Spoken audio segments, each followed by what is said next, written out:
जैसे कि हमेशा कहा जाता है कि ट्रेंडिंग टॉपिक पर वीडियो बनाना, फिल्म्स बनाना या अपनी बात रखना कारगर साबित होता है। लोग ऐसे टॉपिक्स वाली चीजें ज्यादा देखते हैं। शायद वैसा ही कुछ सोचकर जॉली LLB 3 के मेकर्स ने चुना किसानों से रिलेटेड मुद्दा। तो एक ज्वलंत मुद्दे को सेंटर में रखकर कॉमेडी फिल्म बनाने की ये कोशिश कितनी कामयाब रही या फिर कामयाबी से कोसों दूर रही, इसी पर आज की रिव्यू में हम बात करेंगे। फिल्म का नाम है जॉली LLB 3।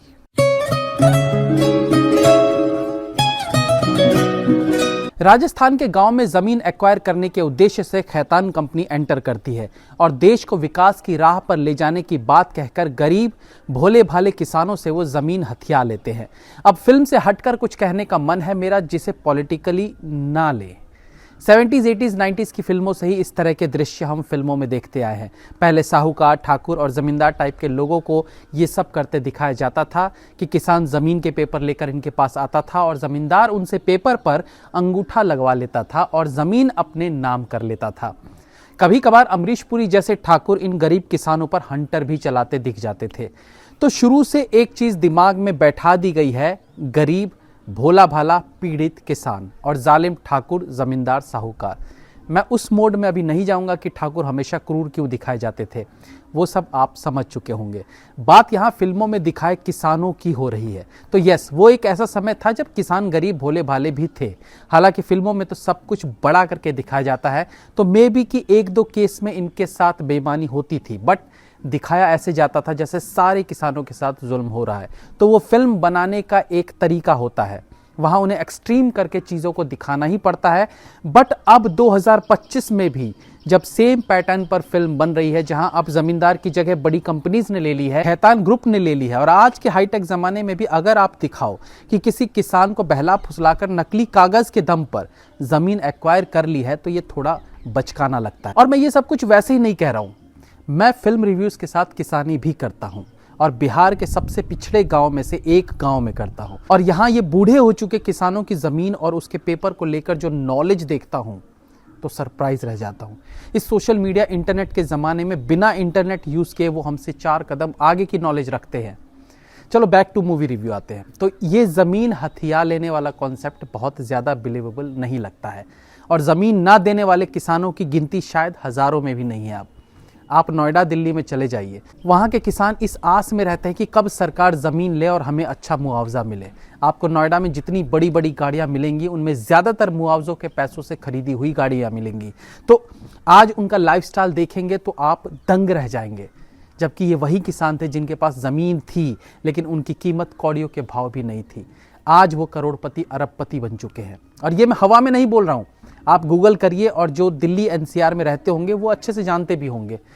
इस फिल्म में पिछले दिनों हुए किसान मुद्दे को जोड़ने की कोशिश की गई है। जैसे कि एक NGO वाली कहती है कि राजस्थान से किसान कल रात में आएंगे ताकि दिन में ट्रैफिक डिस्टर्ब ना हो। और रियल किसान आंदोलन में आपने रियलिटी देखी होगी, ट्रैक्टर से दिल्ली का क्या हाल हो गया था। तो जब आप उस किसान के मुद्दे को भुनाने की कोशिश कर रहे हैं तो हम भी उसके नेगेटिव पॉइंट्स पर आपको जवाब देंगे ही ना। मुद्दे से भटकना इसे ही कहते हैं, या शायद मुद्दे पर आना इसे कहते हैं। तो खैर, इसी तरह से जमीन हथियाने का एक केस आता है जॉली और जॉली 2 दोनों के पास, और ड्रामेटिक तरीके से दोनों मिल के केस को लड़ते हैं। और कहानी में कुछ ऐसा नहीं था कि आप प्रेडिक्ट ना कर पाए कि आगे क्या हुआ होगा या क्लाइमेक्स में क्या हुआ होगा। स्क्रीन प्ले ओवरऑल ठीक ठाक कह सकते हैं, बट स्टिल ये जरूर है कि कुछ ऐसे सीन्स थे जिनका फटना जरूरी था। फटना इन द सेंस कि पूरा दृश्य ऐसे क्रिएट हो चुका था, डायलॉगबाजी खत्म हो गई थी, बस अब इमोशंस क्रिएट करना रह गया था और सीन इमोशनल बन जाता। बस यही स्क्रीन प्ले राइटर सीन को उस फाड़ तरीके से नहीं दिखा पाए कि आंखों से आंसू टपक जाए, जबकि वहां इमोशनल करने वाले डायलॉग्स, सीन्स, लोगों के एक्सप्रेशंस सब कुछ एकदम तैयार थे, बट वहां चूक हो जाती है।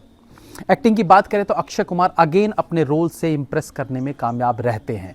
जॉली LLB 2 वाले जॉली को उन्होंने सेम तरीके से कंटिन्यू रखा और वो पहले वाले ही जॉली लगे भी हैं, क्योंकि उनकी फिजिक में 1 इंच का भी ऊपर नीचे देखने को नहीं मिलता है। और सेम वही जॉली स्टाइल उन्होंने अपने किरदार में भी रखा। उनके कुछ फनी पंचेस कमाल के थे। वहीं अरशद वारसी अक्षय से 19 नजर आए। उनका फिजिक चेंज हो चुका है, वो मोटे लग रहे हैं, बट वो ठीक है, उस पर ऑब्जेक्शन नहीं कर सकते। बट स्टिल अरशद में एनर्जी की कमी दिखी। लो वॉइस में जिस तरीके से जॉली LLB के क्लाइमेक्स में उन्होंने डायलॉगबाजी की थी, वो मौका उन्हें यहां भी मिला था। एंड आई विल से कि वो इनफ नहीं था, कन्विंसिंग उतना नहीं लग रहे थे वो। जॉली में जो उन्होंने डायलॉग बोला था कि साफ फुटपाथ सोने के लिए नहीं होता तो फुटपाथ गाड़ी चलाने के लिए भी नहीं होता, ये लाइन सीधे दिल पे लगी थी। बट यहाँ अरशद थोड़े से लो फील हुए।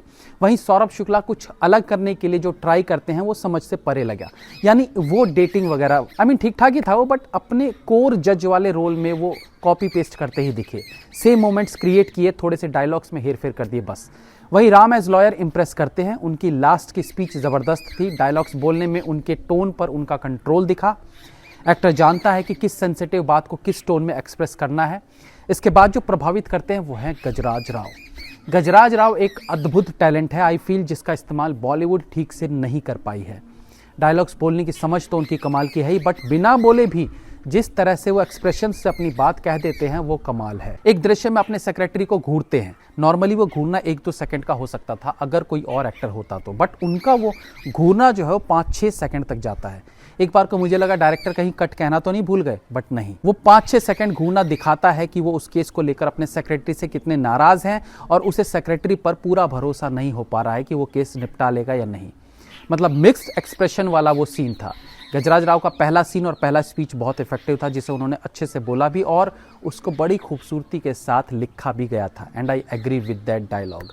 अमृता राव और हुमा कुरैशी का सीमित किरदार फिल्म में कुछ एक्स्ट्रा नहीं जोड़ पाता। फिल्म के कोर्टरूम वाले दृश्य अच्छे हैं, जिरह आदि सुनने में मजा आता है, बट स्टिल पहले वाली जॉली जैसी एक्सपेक्टेशंस को ये फिल्म फुलफिल नहीं कर पाती है।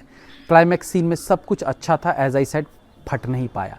सारे एक्टर्स ने माहौल बनाया, जिसको इमोशनल होना था वो रोई, सब कुछ हुआ, बट ऑडियंस को नहीं रुला पाए। म्यूजिक और बीजीएम दोनों बहुत एवरेज हैं।